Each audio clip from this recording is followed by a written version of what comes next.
10 तारखेला परभणी येथील जिल्हाधिकारी कार्यालयाजवळ असलेल्या संविधानाच्या प्रतिकृतीचा जातीयवादी समाजकंटकाच्या माध्यमातून त्या प्रतिकृतीची तोडफोड करण्यात आली आणि त्या तोडफोडीचा पडसाद हा संपूर्ण जिल्ह्यांमध्ये आज या ठिकाणी आपण पाहतो आहे। तर या संदर्भामध्ये आम्ही बहुजन समाज पार्टी अमरावती जिल्ह्याच्या वतीनं माननीय जिल्हाधिकारी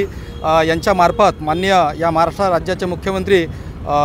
देवेंद्रजी फडणवीस यांना आम्ही निवेदन सादर केलेलं आहे की ही जे केलेली तोडफोड आहे तर ही एक केलेली तोडफोड नसून ही संविधानाची एक निर्गुण हत्या आहे आणि ही केलेल्या हत्येच्या संदर्भात या समाजकंटकाला या फाशीची शिक्षा या ठिकाणी झाली पाहिजे। कठोर कारवाई त्याच्यावर ही झाली पाहिजे। देशद्रोहाचा गुन्हासुद्धा त्यावर दाखल झाला पाहिजे। आजपर्यंत जे काही महाराष्ट्रामध्ये महापुरुषांच्या पुतळ्यांची विटंबना झालेली आहे, जर का याच्या आधी जर सरकारने ठोस पाऊल उचललं असतं, असं या समाजकंटकाला फासावर चढवलं असतं तर किमान आज ही संविधानाची तोडफोड करण्याची ही कुणाची हिंमत झाली नसती। आणि म्हणून आमची बहुजन समाज पार्टी अमरावती जिल्ह्याच्या वतीनं आमची या मुख्यमंत्र्याकडे मागणी आहे की हा जो